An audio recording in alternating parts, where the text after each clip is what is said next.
आज हम लोग पढ़ेंगे वैलेंस बॉन्ड थ्योरी।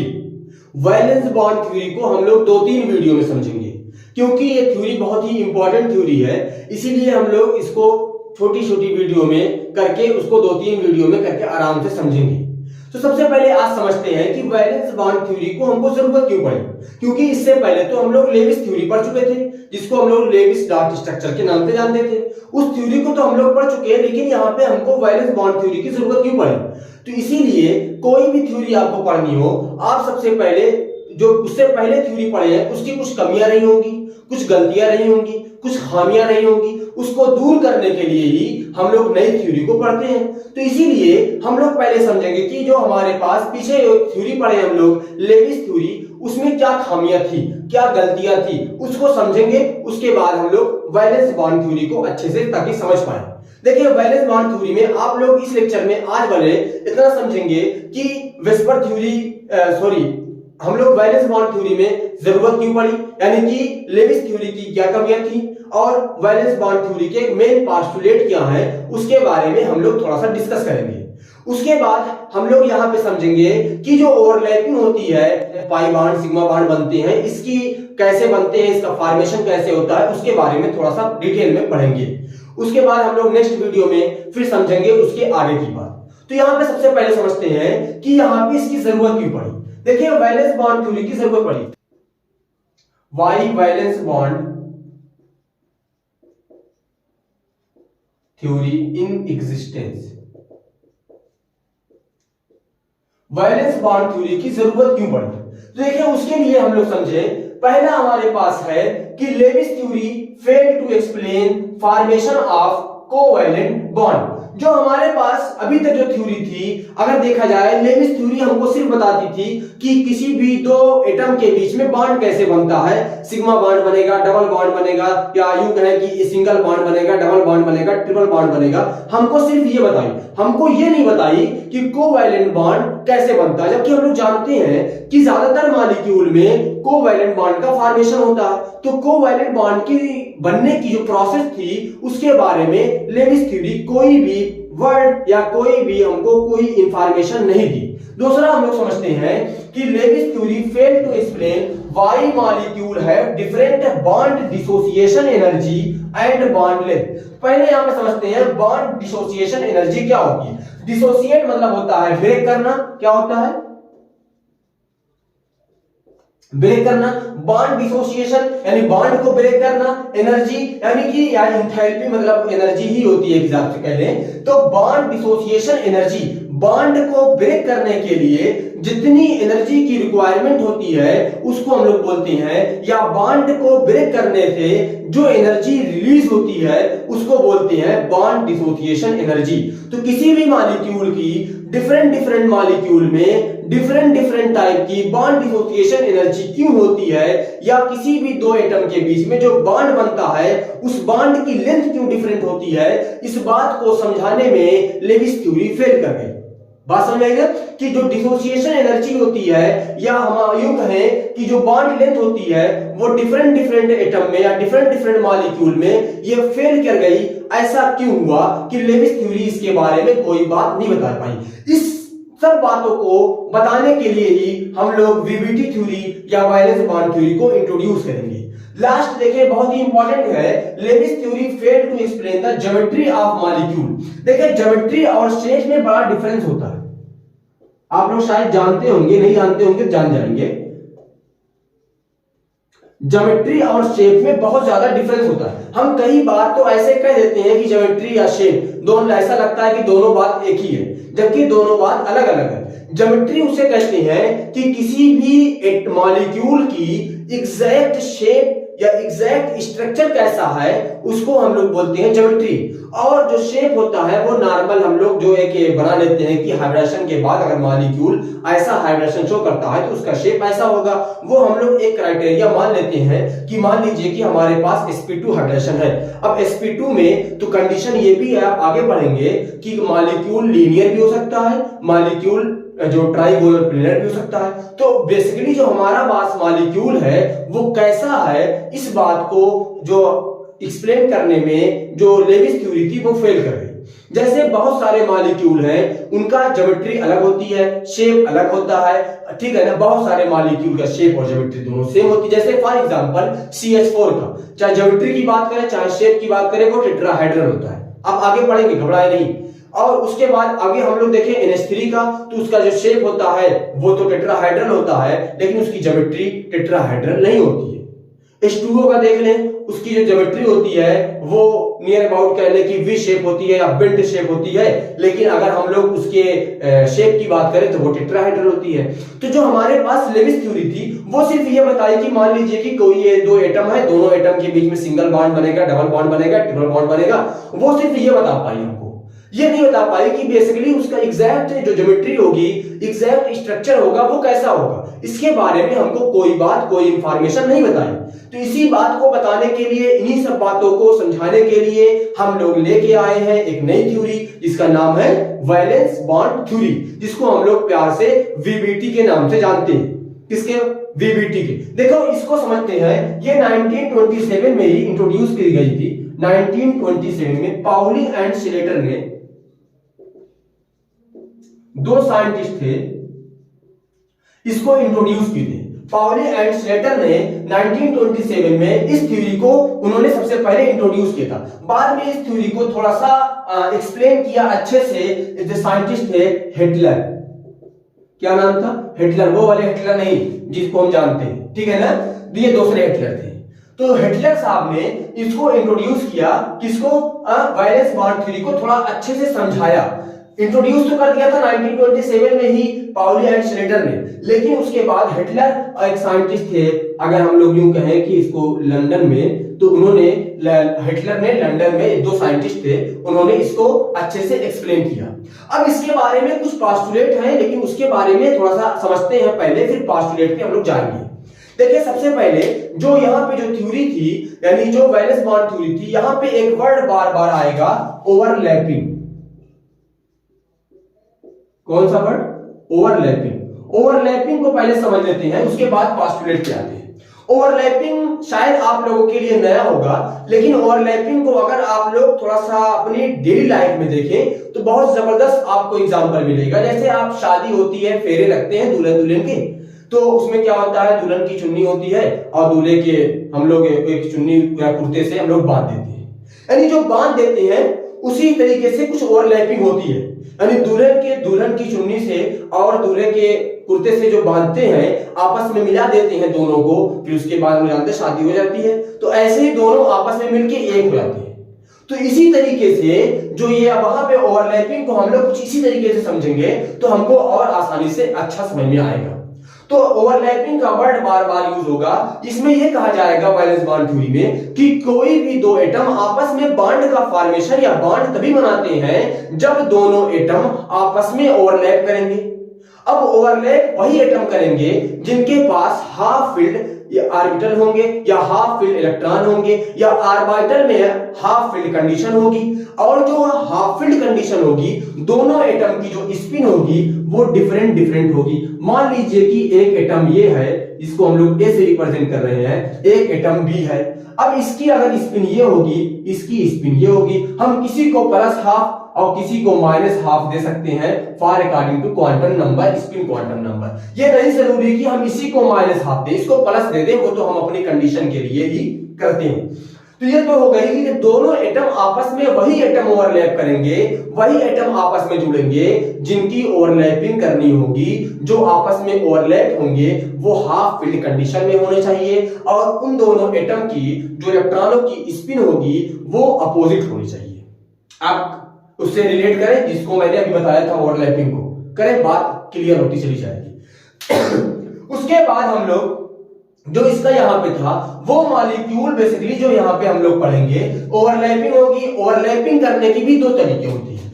एक होता है head to head overlapping, head to head overlapping, और एक होता है side by side overlapping. Side by side overlapping या लैटरल, इसको बोलते हैं एक्सियल ओवरलैपिंग, इसको बोलते हैं लैटरल ओवरलैपिंग। लैटरल ओवरलैपिंग तो ये बेसिकली हम लोग इसमें यही पोस्टुलेट में यही बात समझने की कोशिश करेंगे।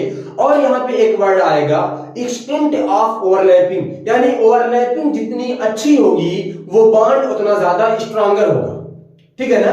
इन सब बातों को हम लोग एक एक करके समझेंगे। तो पहले आप लोग इसका स्क्रीनशॉट ले लें।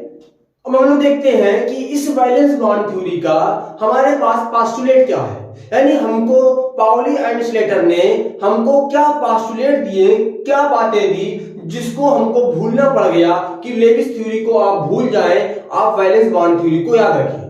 तो कुछ बातें तो बताई होंगी जिसको हम लोग पोस्टुलेट कहते हैं, उसी बातों को समझते हैं। कुछ बातों को हम लोग समझने की कोशिश करते हैं। आइए चले देखते हैं। जो पहला पोस्टुलेट है, a covalent bond is formed by overlapping of two orbital.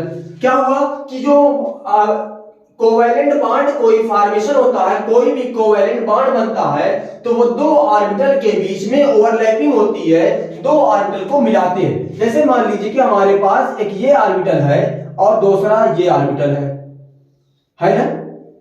इसको थोड़ा सा बड़ा करते हैं। ये दोनों ऑर्बिटल है।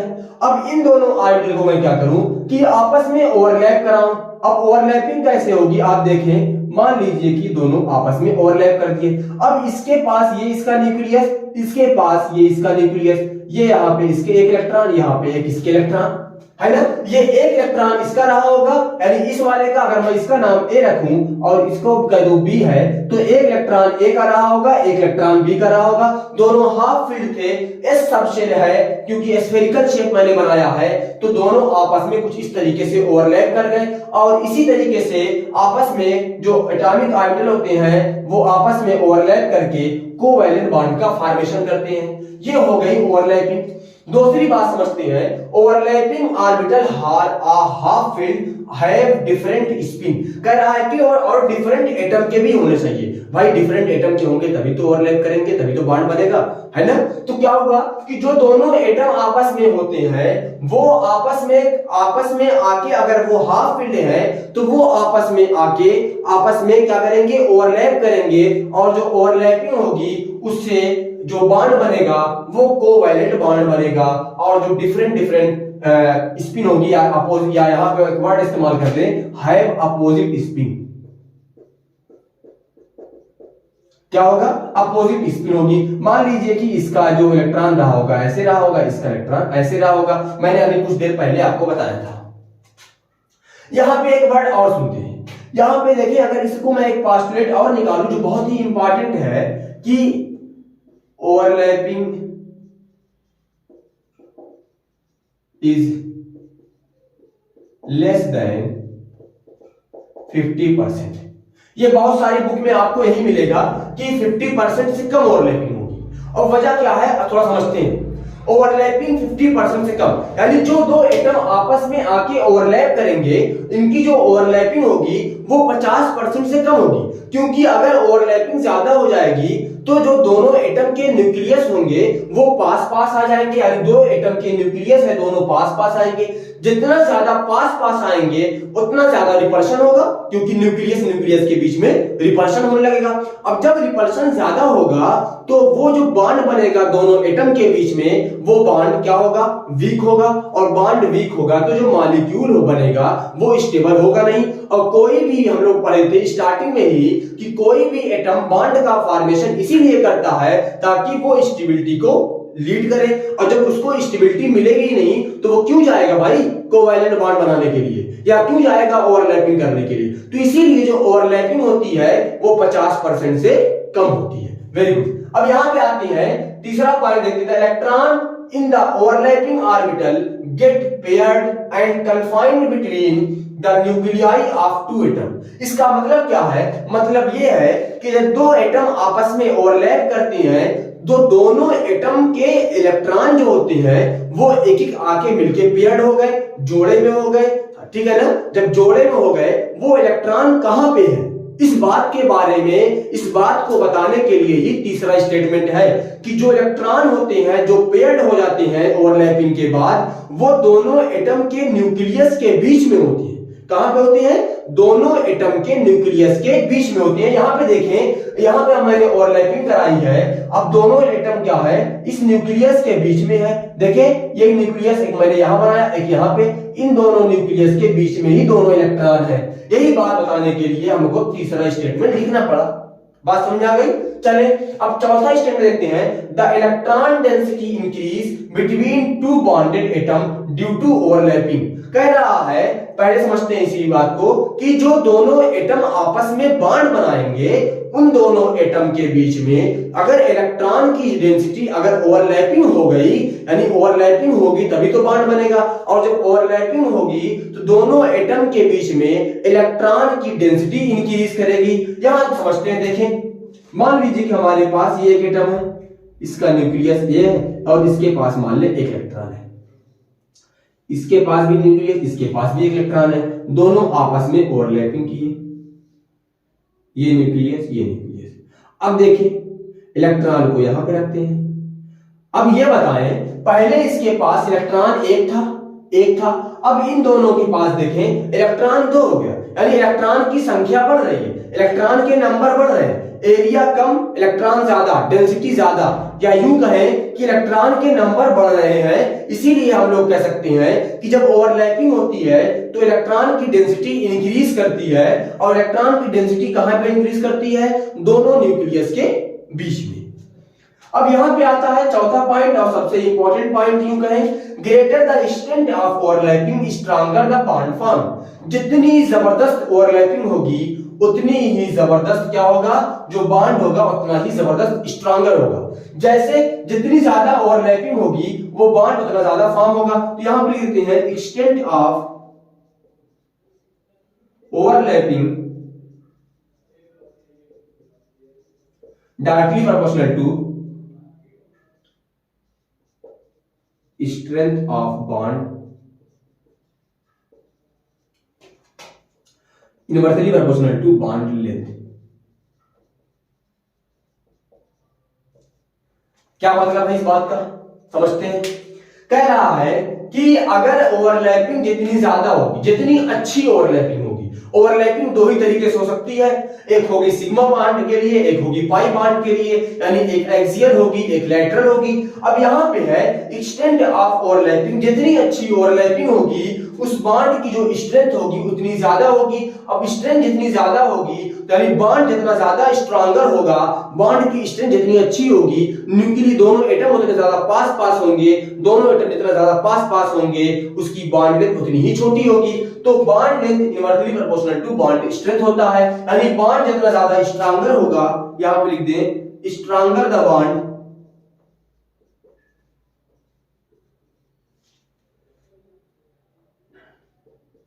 Minimum the bond length.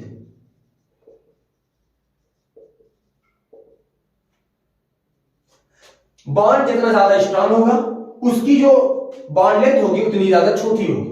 ये इसके इतने पास्टुलेट थे जिसको हमको एक एक करके समझना था, ताकि हमको एक एक बात समझ में आ जाए। फिर से एक बार समझते हैं, क्या था कि कोई भी एटम आपस में ओवरलैप करेगा। ओवरलैप ऐसे करते हैं कि दोनों एटम हाफ फील्ड हो, अपोजिट स्पिन के हो, दोनों आपस में ओवरलैप करके बनाते हैं कोवैलेंट बॉन्ड। अब यहां पे आता है कि ओवरलैपिंग कितनी होनी चाहिए, तो ओवरलैपिंग मिनिमम में या ये है कि एवरेज रख ले कि 50% से कम होनी चाहिए। अब क्वेश्चन आता है कि 50% से क्यों कम हो, तो 50% से कम इसलिए होनी चाहिए, अगर ज्यादा हो जाएगी तो न्यूक्लियस जितना ज्यादा पास आएंगे, न्यूक्लियस के बीच में रिपल्शन उतना ज्यादा होगा, जितना ज्यादा रिपल्शन होगा उतना ज्यादा जो बॉन्ड होगा वो वीकर होगा, और बॉन्ड वीकर होगा यानी मॉलिक्यूल स्टेबलाइज नहीं होगा या डिस्टेबल हो जाएगा। बात क्लियर है। उसके बाद आता है कि इलेक्ट्रॉन ओवरलैपिंग करने के बाद जो इलेक्ट्रॉन पेयर्ड हो जाते हैं वो कहां पे होते हैं, वो दोनों न्यूक्लियस के पास होते हैं। इलेक्ट्रॉन की डेंसिटी क्या होती है, बढ़ जाती है। ओवरलैपिंग के बाद इलेक्ट्रॉन की डेंसिटी बढ़ जाती है। लास्ट स्टेटमेंट है कि इलेक्ट्रॉन जो होते हैं वो जब आपस में ओवरलैपिंग करते हैं या एटम आपस में ओवरलैपिंग करते हैं तो जितना अच्छी ओवरलैपिंग होती है उतना ज्यादा बॉन्ड जो होता है वो स्ट्रॉन्गर होता है। तो आई होप आप लोगों को इतनी बात तो समझ में आ गई होगी कि वैलेंस बॉन्ड थ्योरी को क्यों लाया गया और हमारे पास जो लेविस थ्योरी थी उसकी क्या कमियां थी, उस बात को हम लोगों ने समझ लिया। अब हम लोग नेक्स्ट वीडियो में पढ़ेंगे कि हमारे पास जो ओवरलैपिंग होती है वो दो टाइप की होती है, उन दो को कितने पार्ट में डिवाइड किया गया है, थोड़ा डिटेल पढ़ेंगे हम लोग सिग्मा बॉन्ड के फॉर्मेशन और पाई बॉन्ड के फॉर्मेशन पे। उसके बाद हम लोग यहाँ पे समझेंगे कि पी पाई और डी पाई ओवरलैपिंग क्या होती है, और P pi bond D pi bond क्या होता है। देखिए बहुत ही डिटेल में पढ़ना है हमको वैलेंस बॉन्ड थ्योरी, ताकि हमको एक एक बात समझ में आ सके। तो उसको हम लोग नेक्स्ट वीडियो में पढ़ेंगे। तो आप लोग पढ़ते रहें और अपने दोस्तों के साथ जरूर शेयर करें। Thank you for watching.